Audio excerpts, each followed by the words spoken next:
Yo no puedo contar de esa época porque, bueno, yo nací en el 82, así que en realidad estaba como saliendo, pero sí conozco parte de la historia por mi familia, que tuve un tío que estuvo cruzando también en una manifestación y porque venía con una tijera en el bolsillo estuvo preso.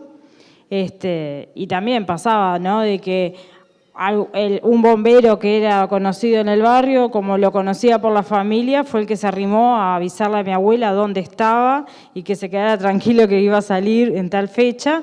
Pero bueno, ¿no?, todo ese nervio de unos días sin saber dónde está y toda esa historia quedó como grabada, además de, bueno, de las racias en las cuales vivían, pero sí no puedo sentir lo que podían haber sentido las personas en ese momento, pero trato de imaginarme porque por muchos años más también, cuando yo era joven, recuerdo la salida de los tanques y de los cantos y el salir a correr de los soldados con un canto los tanques y los camiones saliendo, era como, y no era en época de dictadura.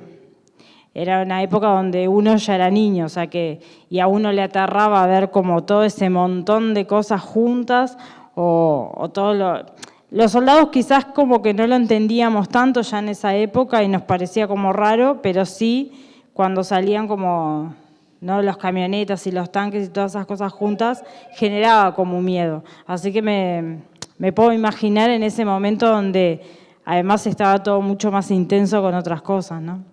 Es cierto que dentro de todo ese gran barullo social que había, quizás algunos jóvenes con dificultades en sus casas, pero pasaba como inadvertidas muchas cosas, ¿no?, que con el tiempo las fuimos comprendiendo de nuestros vecinos, amigos, incluso vecinos mismos que emigraron.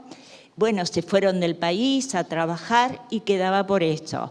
Pero bueno, el tiempo y la historia y la amistad no se perdió y entonces, bueno, fuimos logrando encontrándonos y reconstruyendo esa vieja historia que nos había pasado.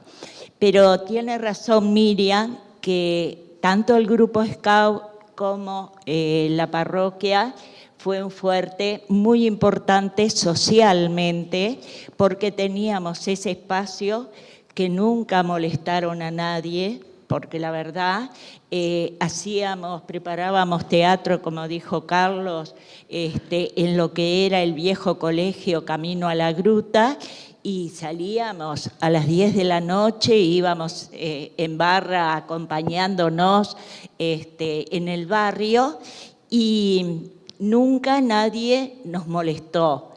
Las cosas pasaban, pero nosotros vivimos nuestra juventud y, como dice Miriam, socialmente pudimos crecer junto con esa historia, también al lado nuestro y algunos adentro de la casa. Pero eso fue la historia de nuestro barrio, es la historia de nuestro barrio. Creo que es fundamental lo que decía Pepe para los niños y los jóvenes, el grupo Scout como el de la parroquia, donde había teatro, donde había música, canto, que el cura, como decías, tocaba muy bien el órgano y entonces hacíamos los coros, las fiestas de Navidad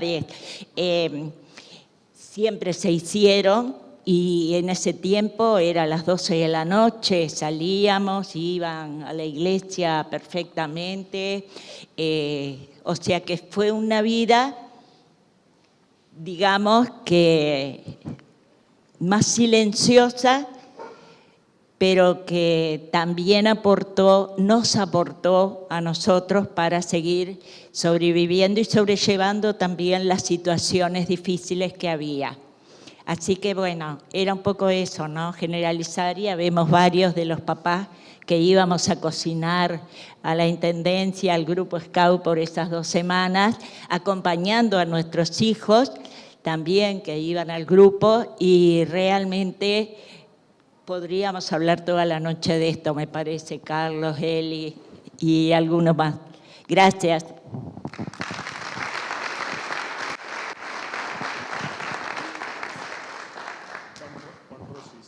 venía a trabajar en la bicicleta con el uniforme de la fábrica, paso por enfrente al cuartel, porque yo venía de propio, paso frente al cuartel y estaban de retén. Y vino un miliquito y me puso la bayoneta en el pescuezo. Y yo me conocía a todos los milicos ahí, porque yo jugaba al fútbol contra los milicos. Pues yo vivía. Resulta que la familia mía eran los caseros del colegio de la Gruta. Me crié metido en la Gruta con todos los grupos juveniles y todo, con Cabrito, con todos los muchachos acá. Y trabajaba en las empresas de los Steverny, de la familia Steverny, desde gurí. Venía en bicicleta, con el traje azul de trabajo, y me pusieron la bayoneta en el cogote, así acá. Paré la bicicleta y levanté los brazos y digo, sacá eso de ahí, muchacho, le digo, sacá eso de ahí. No, que vaya, yo soy un atrevido, ¿cómo vas a venir por acá, por el frente del cuarto? Y justo veo que en el grupo que estaba haciendo la trancada esa de vehículos y todo, había un sargento que me conocía, que jugaba al fútbol ahí en el 13 conmigo. Pues yo cruzaba el arroyo para ir a jugar. Pasaba por el costado de la Gruta y entrábamos al cuartel, por el fondo. Pero nos conocían todos, inclusive hacíamos cuadros acá en el barrio, allí donde dice Carlito que vive él. Teníamos un cuadro que era de la cuadra, éramos todos vecinos de la cuadra. Formábamos cuadro y íbamos a jugar al 13, contra los cuadros de 13. Y nos hacíamos la fiesta porque eran gurises jóvenes que los traían los soldados y los metían, le daban el uniforme y los metían ahí. Ellos eran los soldados. No tenían ni noción de lo que era. Mire, les pongo una anécdota. A mí me pasó, yo jugué al fútbol toda mi vida, en los cuadros acá del barrio. Acá en el camino jugué nunca. Jugaban mis hermanos, sí, pero yo no. Yo jugaba en los del Salvador y dirigí los cuadros del Salvador y fui independiente a dirigir también. Integré todos los grupos parroquiales que había hasta que me casé. Después me fui abriendo de a poco. Lo que sí integré, y lo digo con orgullo, el grupo de Reyes Magos de la zona, sí. Creo que soy el único que hay acá que era del grupo de los Reyes Magos originales. No de los que están ahora, de los fundadores. Junto con el negro Felipe, que de repente muchos lo conocen, que fue el fundador principal del grupo. Y lo llevé con orgullo el grupo de Reyes. Y nunca tuvimos un problema con los milicos. Así como me pusieron la bayoneta en el cogote, así nosotros fuimos disfrazados de Rey Mago a hacer entrega de juguetes, tanto al cuartel como al de Domingo Arena también, el famoso Domingo Arena, el 7º. Ahí tengo. Y tengo un recuerdo muy lindo que algún día se los voy a arrimar. Se los voy a arrimar, sí. Porque ahí me regalaron un libro. Resulta que nosotros no hacíamos división de credo, clase ni raza social. Nada. A todos lados donde nos invitaban íbamos. Pero cuando uno es un ser social, busca encontrarse con otros. Y bueno, teníamos en la cuadra a un maestro que capaz que los vecinos viejos recuerdan, Víctor Pozzi, el maestro. También fue scout con nosotros. Y bueno, con él hicimos liga, con él y la esposa hicimos liga y formamos un grupo precioso de jóvenes, o sea, de jóvenes como nosotros, en aquel momento, 18 yo, otros 20, no, eran 18 porque yo tenía a mi nena chiquita, de 1 año, y formamos un grupo, porque teníamos esa necesidad de estar con personas como nosotros. Y bueno, formamos un grupo que queríamos jugar al voleibol, y también nos reuníamos con un cura de la parroquia, muy bajito él, pero muy amoroso, siempre lo recuerdo. No recuerdo el nombre, pero a él sí como persona, como ser humano, ¿no? Con él teníamos reuniones que se llamaban de reflexión, que éramos los adultos, los matrimonios que nos juntábamos en la casa de Víctor. Con los jóvenes del barrio, incluso los del barrio Imbe, teníamos un grupo de voleibol.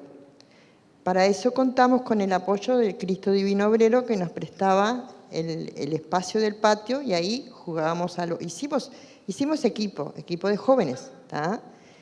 Y jugábamos al voleibol. Incluso hicimos un baile para poder recaudar fondos para comprar pelotas, redes, paletas, pelotas para paleta, muy, muy lindo. Hoy por hoy algunos de esos vecinos están acá entre nosotros, o sea, me reconozco con algunos. Fue una etapa muy linda, fue fermental porque de pasar desconocidos para todos y a poder encontrarnos, conversar de ciertas cosas que a veces no eran las comunes que conversaban los jóvenes, pero con ese temor y esa situación de miedo que vivíamos, porque vivíamos el miedo. Y bueno, y así transcurrió el tiempo, fuimos haciendo más relaciones, nos arrimamos a lo que era el salón municipal, hicimos distintas cosas, pero siempre me queda muy marcado en la mente y en los recuerdos esos momentos que logramos por lo menos hacer una vida social, hacer una vida de equipos, poder juntarnos, porque en otros lugares no se podía juntar, pero como estábamos amparados por la iglesia, por el Colegio Cristo Divino Obrero, pudimos lograr estas pequeñas, grandes cosas que nos permitió seguir formándonos como personas, como seres humanos, y no estar como bichos encerrados en la casa. No, decir cortamente que en aquellos años 70, 80, como hoy les contaba, algunos vecinos empezaron a ir del barrio. Después con el tiempo nos empezamos a enterar de que la palabra exilio empezó a tener un sentido, porque no sabíamos qué era el exilio, y empezamos a ver familias que se iban. No todas se fueran por razones políticas, mucha gente se exilió por razones económicas, por miedo. Y este fue un barrio donde los García conocían a los Rodríguez conocían a los Pérez conocían a los González, y uno se casaba con el hijo del otro, y había un entramado del barrio que ya era una cuestión de pueblo. Y sin embargo, en esa época, a partir de los 70, muchos vecinos se tuvieron que ir en aquellas condiciones, donde cuando uno se iba para Australia, vaya a saber uno cuándo podía volver, si es que volvía a ver a algún vecino. O se iban para Venezuela, o se iban para Estados Unidos, o Argentina. Y ni que hablar el miedo que existía si alguien conocía a alguien peligroso del barrio. Porque ya no era, se fue fulano porque tuvo problemas políticos, pero yo era amigo de fulano y ya me tenía miedo yo. Y ya yo no hablaba de los demás de ese porque resulta que era de tal o de cual cosa. Entonces, creo que esa etapa fue dura en ese sentido. Rompieron un poco la trama, la malla que había de vecindad, de pueblo, de familiaridad que había en este barrio. Como bien dijeron, hubieron distintos foquitos en la iglesia, en los scouts, algún grupo juvenil, donde todavía se mantenía esas brasas, ese fueguito prendido. Alguna vez un vecino me invitó, yendo por el fondo de la casa, entrando por abajo de un arbusto, meterme en una casa abandonada en la calle Querétaro, con luz de vela, a charlar sobre lo que pasaba en el país. Pero yo que en ese tiempo tenía 16, 17 años, ver a esa gente jugándosela como se la jugaba, me llenaron de entusiasmo, porque eso fue la salida de la dictadura, un contagio de entusiasmo de ver gente que a pesar de todo lo que había pasado, de todo lo que había perdido, igual se la jugaba, se jugó la ropa. Entonces la verdad que esos años no solo, como dice la palabra ahí del título, no solo fueron de sombras, fueron de muchas lucecitas.